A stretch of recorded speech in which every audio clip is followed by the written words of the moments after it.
The chains around Daniel Cross's wrists had stopped hurting 3 days ago. Now, they just felt like part of his body, cold metal pressed against skin that had gone numb from the constant pressure. Through the scratched window of the prison transport, he watched Earth become smaller, a blue marble swallowed by the darkness of space. He wondered if he would ever see it again. The answer, according to every guard on this ship, was no. "Hey, Cross." One of the guards called out, his boots heavy on the metal floor. "You know what they call the place you're going?" Daniel did not answer. He had learned that silence was safer than words. "Dragon's mouth." The guard continued anyway, laughing at his own joke. "Because it swallows people whole and never spits them out. Not one prisoner has ever come back from Redstone 4. Not one." The other prisoners in the transport shifted in their seats. Some looked scared. Others looked angry. Daniel just looked tired. He had been a medic once, in the military. He had saved lives. Then they had ordered him to call in an airstrike on a village where civilians were hiding, and he had refused. The court called it treason. Daniel called it keeping his soul. 3 weeks later, the transport landed on Redstone 4. The planet earned its name from the rust-colored rocks that covered everything like dried blood.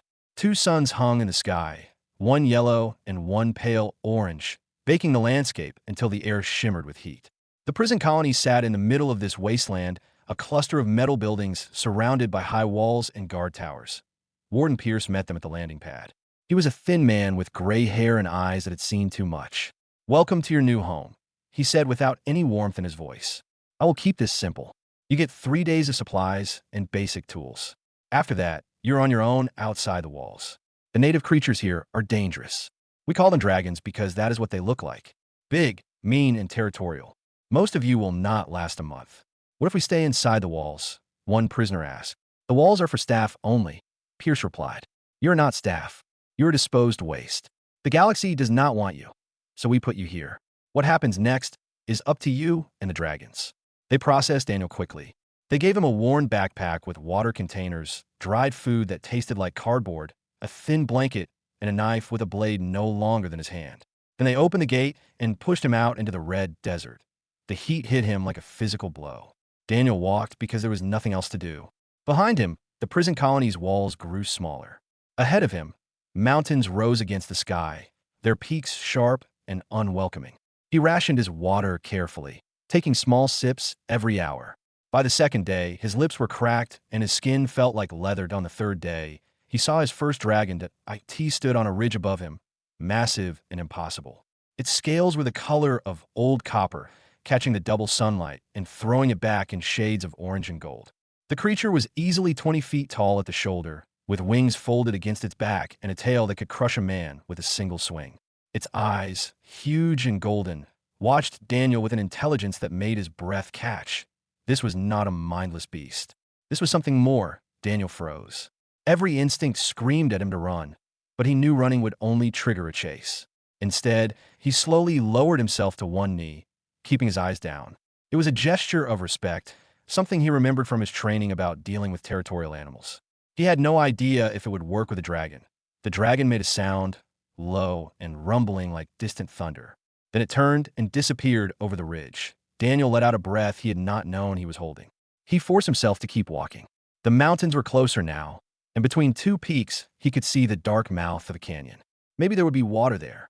Maybe there would be shade. Maybe he would live another day. He made it to the canyon just as the suns were setting. The temperature dropped fast, and Daniel wrapped himself in his thin blanket, huddling against a rock wall. His water was almost gone. His food would last maybe 2 more days. After that, he would have to find something or starve. Sleep came in fits and starts, full of strange dreams about fire and wings. When Daniel opened his eyes, the suns were just beginning to rise, painting the canyon walls in shades of red and gold. And he was surrounded by dragons. 5 of them stood in a semicircle around him. The copper-scaled one from the ridge was there, along with 4 others. One had scales like polished silver. Another was dark gray, almost black. The smallest was a deep blue that reminded Daniel of the ocean. The largest had bronze scales that seemed to glow in the early morning light. Daniel's hand went to his knife, but he knew it was useless. If they wanted to kill him, he was already dead. His heart hammered in his chest as the bronze dragon stepped forward. It lowered its massive head, bringing one golden eye level with Daniel's face. They stared at each other for a long moment. Then, slowly and deliberately, the dragon bowed its head even lower, touching its snout to the ground at Daniel's feet. The other dragons did the same. Daniel Cross, convicted criminal and exiled prisoner, had no idea what was happening. But something deep in his chest, some instinct he did not know he possessed, understood what this meant. They were waiting for him to lead them. Fear had a taste, Daniel discovered. It tasted like copper and salt, like blood in his mouth from biting his own tongue to keep from screaming. The dragons had not moved. They remained bowed before him, their massive bodies still as stone, waiting for something Daniel did not understand how to give. His legs shook as he stood. The bronze dragon raised its head slowly, watching him with eyes that held too much awareness to be comfortable. Daniel had trained dogs in the military. He had worked with horses on his foster family's farm as a kid. This was different. This was looking into the eyes of something that could think, could judge, could decide his worth. The dragon made a sound, softer than before. It was almost musical, a series of tones that rose and fell like a question.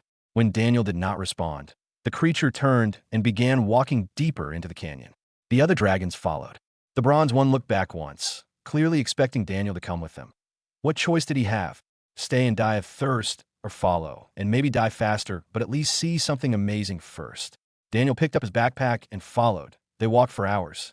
The canyon twisted and turned, growing deeper and narrower until the walls rose hundreds of feet on either side. Daniel's water ran out. His throat felt like sandpaper. Just when he thought he would collapse, the canyon opened up into something impossible. A city. A dragon city, carved into the canyon walls themselves. There were buildings with graceful arches, bridges spanning the empty air, and structures that spiraled up the rock face like frozen waterfalls. Everything was built on a scale meant for creatures 3 times the size of a human. Gardens grew in terraced levels, filled with plants Daniel had never seen before. Water flowed from somewhere high above, cascading down through channels cut into the stone. Dragons moved through this city like it was normal. Some flew between the levels. Others climbed with claws that found purchase in the smallest cracks. Young ones, smaller than horses but still dangerous looking, played in shallow pools. The sight of Daniel brought all activity to a stop. The bronze dragon led him to the largest structure, a building that seemed to grow out of the canyon wall itself. Inside, the space was vast and cool. Light came from crystals embedded in the ceiling, glowing with a soft blue radiance. An old dragon waited there, its scales faded to a pale, ash color. This one was ancient. Daniel could see it in the way it moved, careful and slow, in the scars that marked its hide, in the depth of its eyes. The old dragon approached and did something that made Daniel's knees go weak. It reached out with one massive claw, very gently, and touched his forehead. The world exploded into sensation. Images flooded Daniel's mind. Not words, but feelings and pictures and concepts that his brain struggled to process. He saw the history of the dragons, stretching back thousands of years. He saw their kings, always humanoid figures that walked among the dragons like bridges between instinct and reason. He saw the last king die 3 centuries ago and the slow decline that followed. Young dragons growing wild and violent. The older ones unable to stop it. The fear that their entire civilization would collapse in his savagery. And he saw what they believed he was. A firewalker. A king. The one they had been waiting for. The connection broke. Daniel staggered, catching himself against the wall. His head pounded. The old dragon, the one he somehow knew was called Ash River, watched him with patient eyes. "I'm not what you think," Daniel said, knowing they could not understand his words but needing to say them anyway. "I'm just a man. I am a criminal. I do not know how to be a king." Ash River made a rumbling sound that might have been disagreement. The bronze dragon, the one who had found him first, pressed something into his hands. It was a piece of fabric, old and worn, with symbols embroidered on it in thread that still held color. Daniel did not need telepathic images to understand this. It was a banner, a symbol of leadership. Over the next few days, Daniel learned to survive in the Dragon City. They gave him a space of his own, a room carved into the rock that was almost the right size for a human if he did not mind high ceilings. They brought him food, strange fruits, and roasted meat that tasted gamey but filled his stomach. They brought him water, clean and cold, and they tried to teach him. Ash River would touch his forehead, and Daniel would receive fragments of information. Dragon customs, dragon history, the role of a king, which was not to rule but to guide, not to command but to unite. The younger dragons watched him constantly, some with hope, others with suspicion. One dragon in particular watched with outright hostility. It had dark scales marked with scars, one eye clouded from an old wound. This dragon never bowed. It never approached. It just watched and waited, and Daniel could feel the weight of its judgment. On the fifth day, Ash River led Daniel to a cave behind the city. The walls were covered in murals, painted in pigments that had lasted centuries. They showed the kings of old, human-shaped figures standing among the dragons. They showed the ceremonies, the celebrations, the unity, and they showed the test. The trial of flame. Daniel's blood went cold as he understood. Every king had to prove themselves by surviving dragon fire. It was the ultimate proof, the physical manifestation of their spiritual connection to the dragons. Those who were meant to be kings would walk through flames unharmed. Those who were not would die. Ash River looked at him. The question was clear, even without telepathy. Would he take the test? Would he prove himself or admit he was just a man?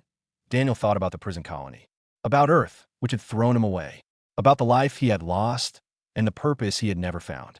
He looked at the dragons gathered behind Ash River, waiting for his answer. He nodded.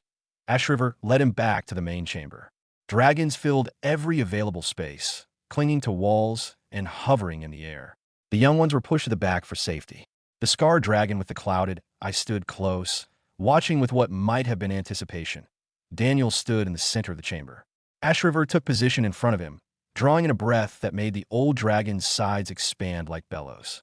Daniel could see the glow building in Shriver's throat, orange and yellow and white hot. He closed his eyes.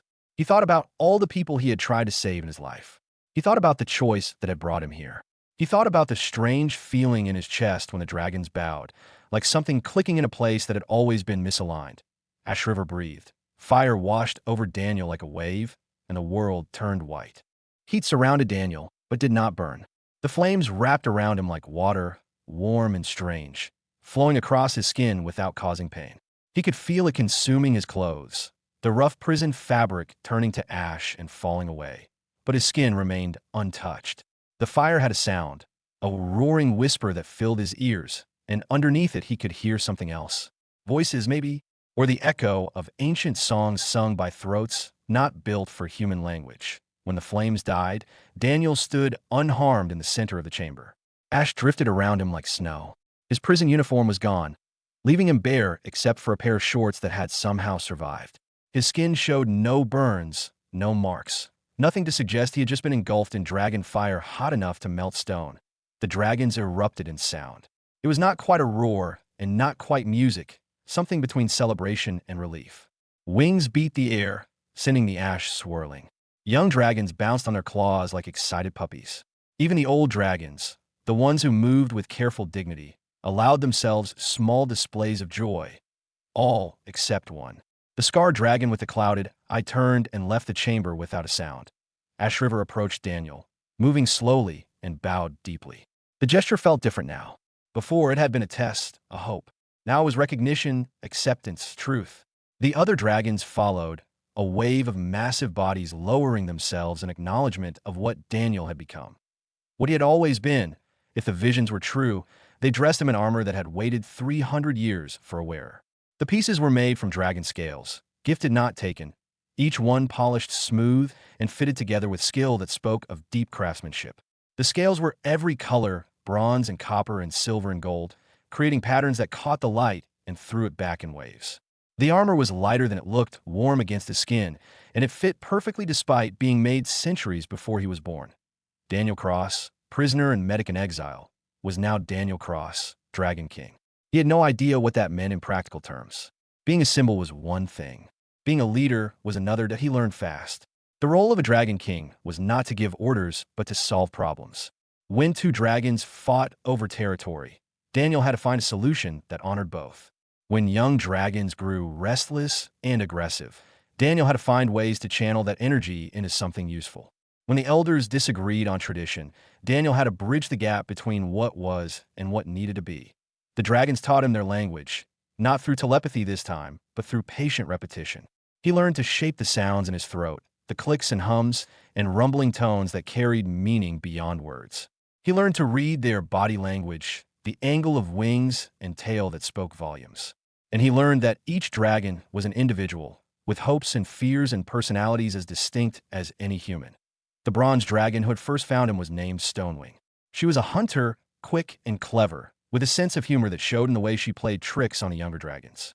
The blue dragon was bright scale, barely more than a child, who followed Daniel everywhere with wide, curious eyes. The old dragon was Ash River, keeper of memory and history, who bore the weight of centuries with grace. And the scar dragon was Iron Scale, warrior and skeptic, who had not spoken a single word to Daniel since the trial of Flame Point 3 weeks after his coronation. The problem Daniel had been dreading finally arrived. A young dragon came flying into the city, wounded and panicked, reporting that humans from the prison colony were using explosives in the eastern canyons.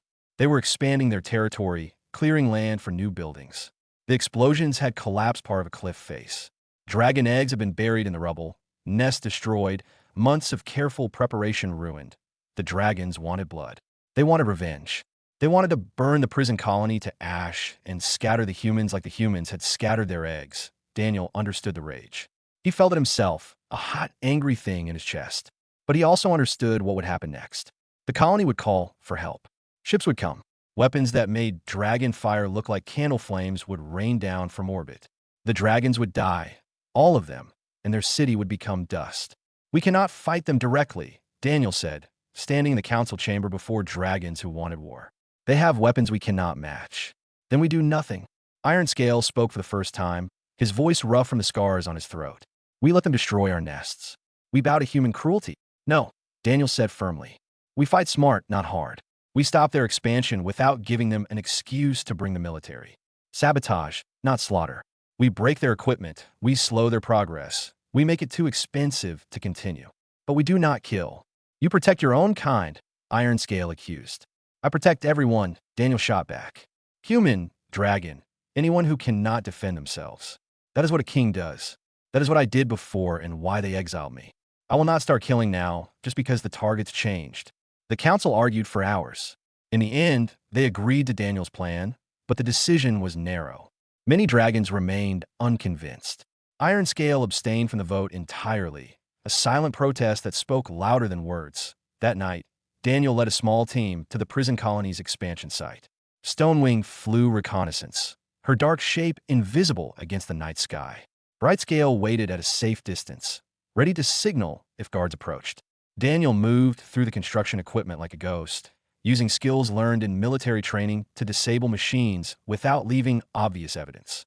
He cut fuel lines, removed critical components, and dumped sand into anything with gears. They were almost done when a spotlight caught him. "Freeze!" a guard shouted, his weapon raised. The man stepped closer, and recognition dawned on his face. "Cross? Daniel Cross? You are supposed to be dead." Daniel said nothing. He calculated distances, angles, possibilities. The guard was between him and his escape route. More guards would arrive soon. Then Stonewing dropped from the sky like a falling stone, landing between them with a thud that shook the ground. The guard's weapon fell from nerveless fingers as he backed away, terror written across his face. Stonewing did not attack. She just stood there, wings spread, a living wall of muscle and scale, and barely contained violence. Daniel ran. The team vanished into the canyons, and behind them alarms began to wail. But as they flew back to the city, Daniel knew everything had changed. The guard had recognized him. The prison colony now knew their saboteur was not just random equipment failure. And they knew dragons were involved. He had tried to prevent a war. Instead, he might have just started one. When they landed, Iron Scale was waiting. The scarred dragon looked at Daniel with something that might have been respect, or might have been satisfaction that his doubts were proven right. "Now what, King?" Iron Scale asked. Daniel had no answer. Not yet. But he would need one soon, because in the distance, he could see lights spreading from the prison colony. Searchlights. Patrol lights. The lights of humans preparing for conflict. His peaceful solution had just become very complicated. Lieutenant Harris arrived at dawn. He came alone, his uniform dusty from the canyon walk, carrying a white cloth tied to a stick. It was such a human gesture, so formal and military and absurd in a place where dragons circled overhead like deadly clouds. Daniel met him at the canyon entrance, Stonewing at his back, Bright Scale perched on a ledge above like a protective gargoyle. Harris stopped 20 feet away. He looked at Daniel, at the dragon scale armor, at the way Daniel stood with the confidence of someone who belonged exactly where he was. Something flickered across Harris's face. Not quite surprise, not quite resignation. Something closer to understanding. "Cross," Harris said. "We served together. 2nd Battalion, Medical Corps. You saved my life in that ambush outside New Berlin. I remember, Daniel said. Then you remember I owe you, Harris continued. So I am here to pay that debt. The prison colony sent a message to Earth Command 3 days ago. They reported organized attacks by native wildlife exhibiting unusual intelligence. They requested military intervention. Daniel's stomach dropped. When the warship Valiant launches in 2 weeks, it will arrive in 3 more. Harris looked up at the dragons circling above. They are bringing enough firepower to glass this entire canyon system. They think they are dealing with dangerous animals. They have no idea these creatures are sentient. Would it matter if they did? Daniel asked bitterly. Harris met his eyes. To some people, yes. To others, no. That is why I am here. You have 3 weeks to figure out what you are going to do. I suggest you use them well. He turned to leave, then paused. For what it is worth, I read your court-martial transcripts. You were right about that airstrike. The intelligence was bad. You saved civilian lives. They punish you anyway. He looked back at the dragons. Maybe you're saving lives again. Maybe that is just who you are. Harris walked away, disappearing into the morning heat shimmer. Daniel stood frozen, his mind racing through possibilities and finding nothing good. 3 weeks. Brightscale dropped down beside him, her young voice uncertain. What does it mean? She asked in dragon speech. It means we have to prepare for war, Daniel answered. The council chamber felt smaller when it was full of angry dragons. Daniel stood before them, Ash River at his side, and explained what Harris had told him. The reactions ranged from fury to fear to grim acceptance. Iron Scale stood silent in the back, watching everything with his one good eye. We cannot fight a warship, Daniel said. Their weapons can destroy us from orbit. We need to evacuate. Evacuate where? Stonewing demanded. This is our home.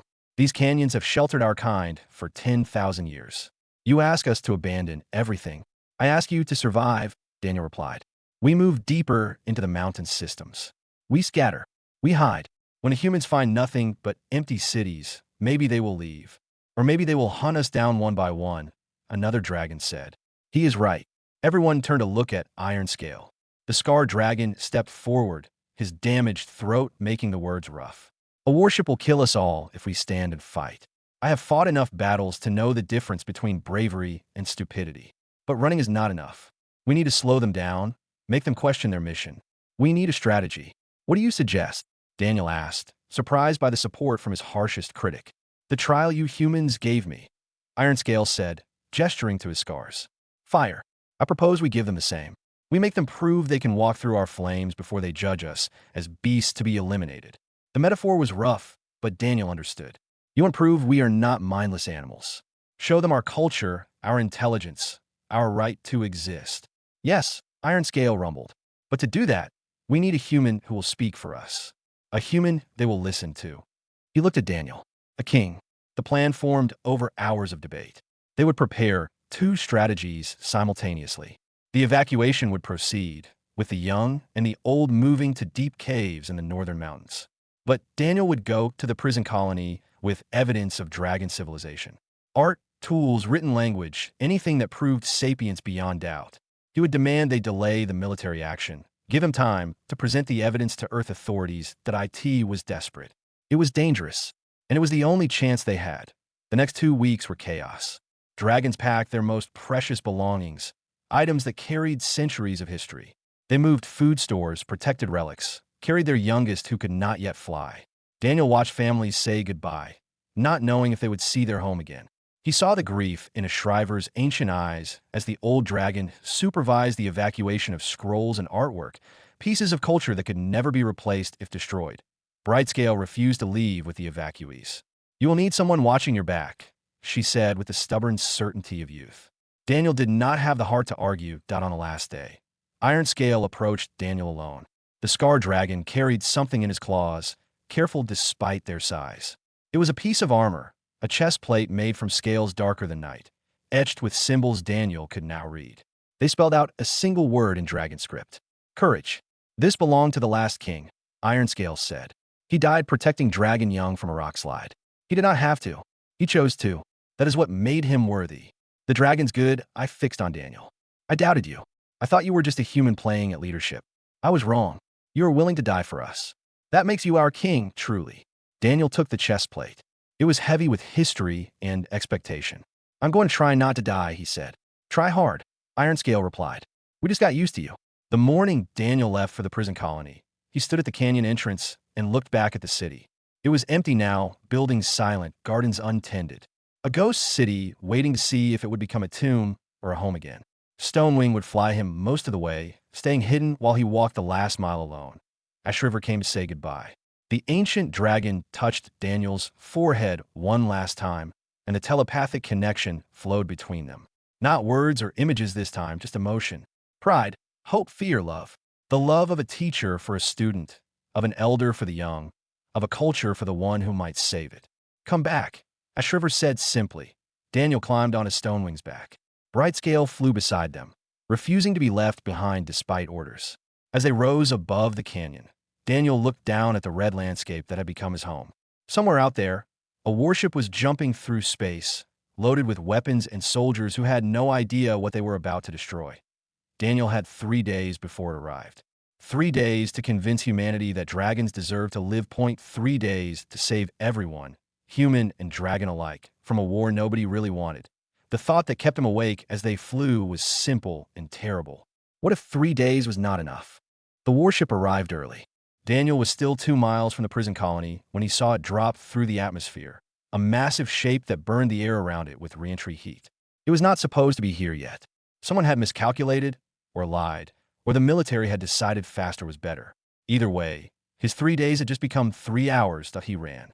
His lungs burned and his legs screamed, but he ran across the red rocks toward the colony. Behind him, hidden in a canyon, Stonewing and Brightscale waited.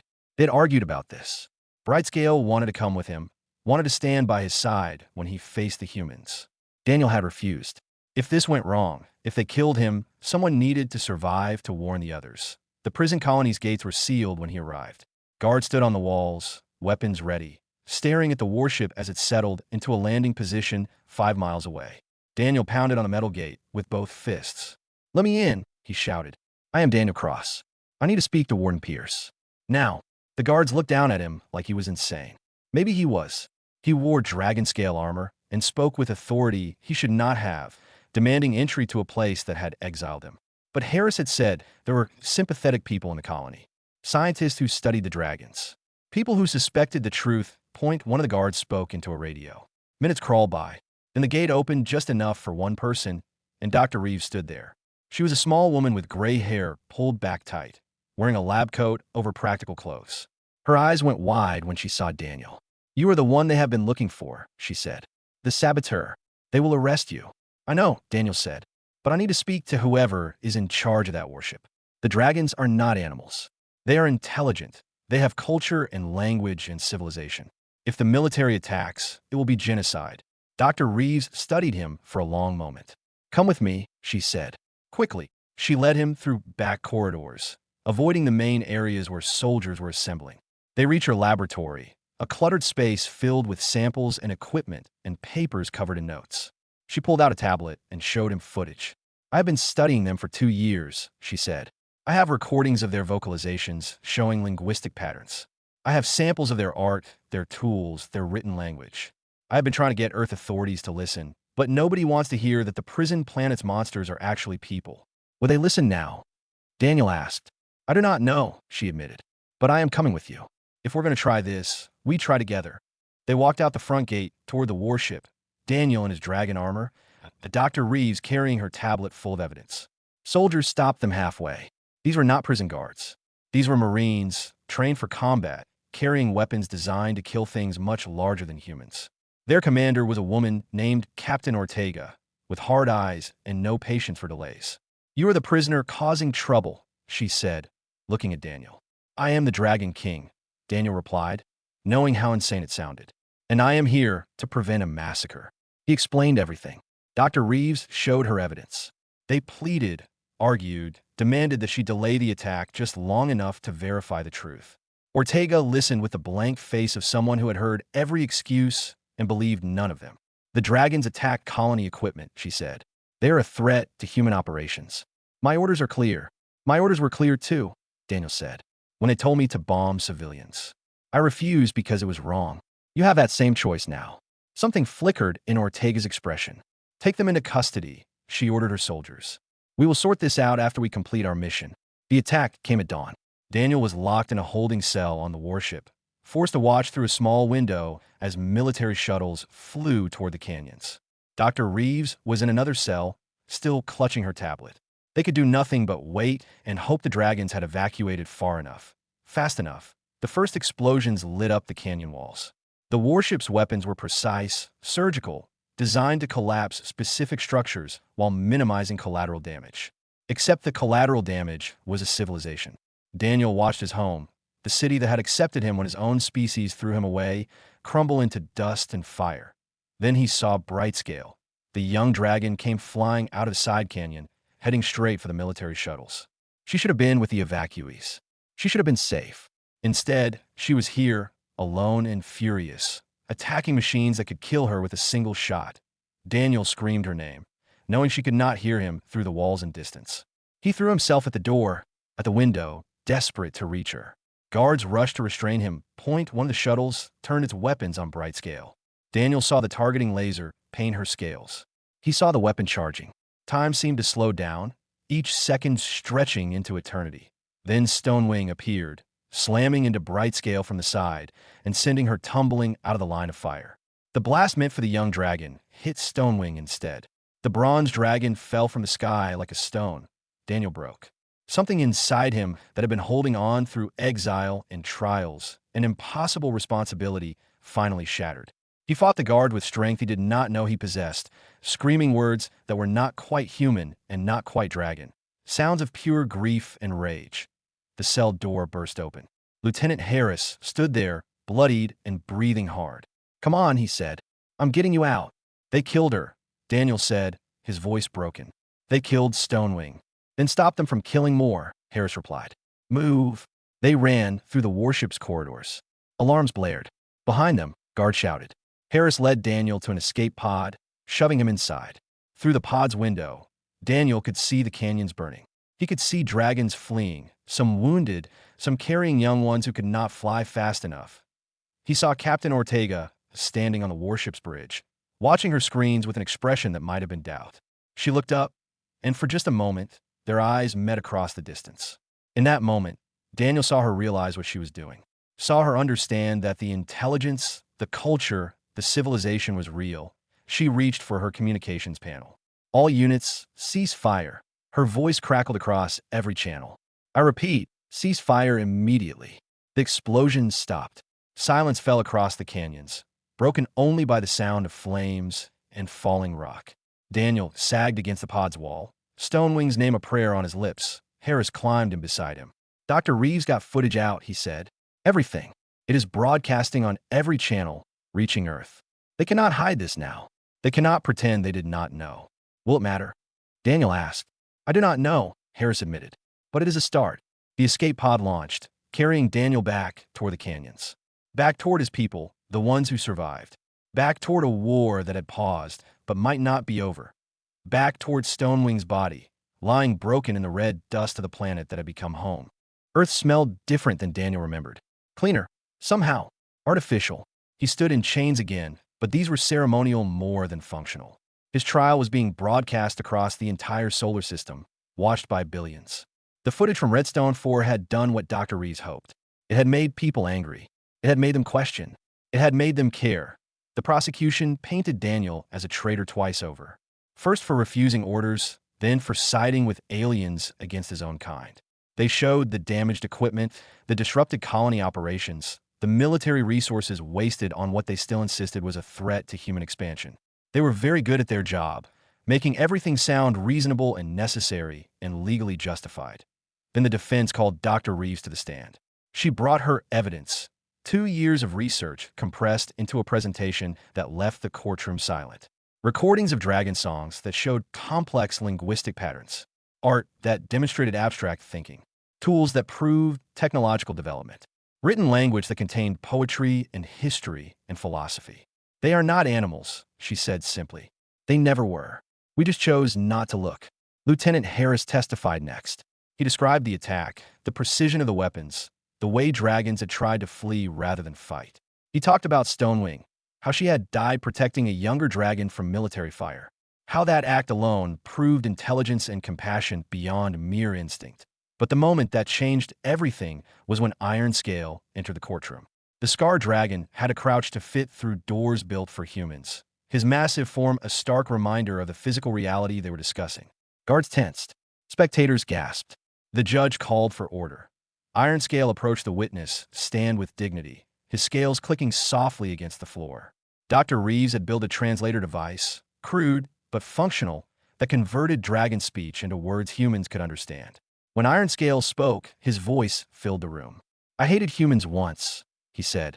You gave me these scars when I defended our nesting grounds from your prison colony's expansion. I wanted revenge. I wanted blood. He looked directly at the prosecution. Then this human came. He could have led us to war.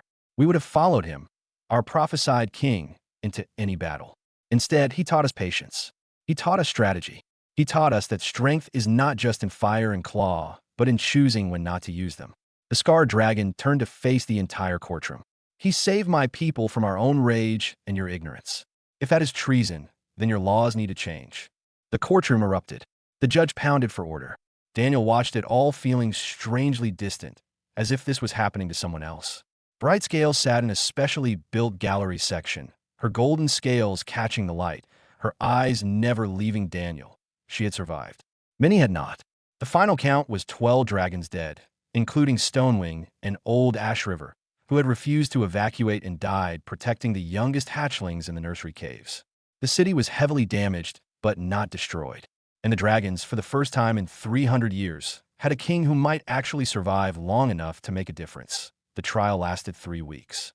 In the end, the verdict came down to one question. Did sentient beings have rights, even when they were not human? The judge, an old woman who had seen too many bad laws enforced in her lifetime, ruled yes. The charges against Daniel were dismissed. The dragons were granted full legal recognition as a sapient species. Redstone 4 was declared a protected world, with the prison colony to be closed within 5 years. Reparations were ordered. Restrictions were placed on human expansion into dragon territory. And Daniel, formally, was recognized as Dragon King, with all diplomatic rights and responsibilities that came with representing a sovereign people. The dragons who had come to Earth for the trial stayed for the celebration. They flew over cities, landing in parks where children shrieked with delight and adults stared in wonder. Brightscale became an ambassador of sorts, young enough to be curious about humans, old enough to represent her kind with grace. Ironscale met with military officials, sharing tactical knowledge in exchange for promises of non-aggression. But eventually, they all needed to go home. The day they left, Daniel stood at the spaceport watching shuttles being loaded with supplies. Not weapons this time. Medicine, construction equipment, food stores to help rebuild what had been destroyed. Dr. Reeves was coming with them, excited to study dragon culture from the inside. Harris had resigned his commission to join the new Redstone 4 embassy staff. The reporter asked Daniel how it felt to be going back. He thought about the question, about everything that had led to this moment. I was exiled once, he said, thrown away because I would not compromise what I believed was right. Earth called me a criminal. The dragons call me king. But the title does not matter. What matters is that I found a place where I belong, people who need me, and a purpose worth fighting for. How does it feel to go back? It feels like going home. The ship that carried them to Redstone 4 was not a prison transport or a warship. It was a diplomatic vessel, flying under flags that represented both humanity and dragonkind. Daniel stood at a window during the journey, watching stars stream past, and thought about Stonewing, about Ash River, about all the dragons who had died before peace was possible. Brightscale joined him at the window. She was bigger now, growing fast the way young dragons did. Soon she would be fully adult, ready to take her place in dragon society. But for now, she was still the curious youngling who had refused to leave his side. Do you think they will be proud? She asked. The ones we lost. Yes, Daniel said without hesitation. They will be proud that we chose peace over revenge, that we found a way forward together. When they landed on Redstone 4, the entire remaining dragon population was waiting. They had rebuilt parts of the city, blending human and dragon architecture in ways that honored both. Gardens grew in places where bombs had fallen. New murals covered walls scarred by weapons fire. The canyon rang with dragon song, a sound Daniel had learned to hear as music. Ironscale approached with something carefully held in his claws. It was a crown, new but made in the old style, crafted from volcanic glass and scales gifted by every dragon clan. Each scale represented a family, a history, a promise of unity. The old crown was destroyed in the attack, Ironscale said. So we made you a new one. This crown is not about the past. It is about the future we are building together. Daniel knelt. An iron scale placed a crown on his head. It was heavy, but Daniel had learned to carry weight. He had learned that leadership was not about power, but about responsibility. Not about ruling, but about serving. Not about being perfect, but about trying to do what was right even when it was hard. He stood and looked at the dragons gathered before him. His people, his family, his purpose. The prison colony was visible in the distance, already being converted into an embassy and research center. Humans and dragons would work there together, learning from each other, building something new. Daniel Cross had been a prisoner, a soldier, a medic, an exile. Now he was a king. But more than that, he was home. And that made all the difference.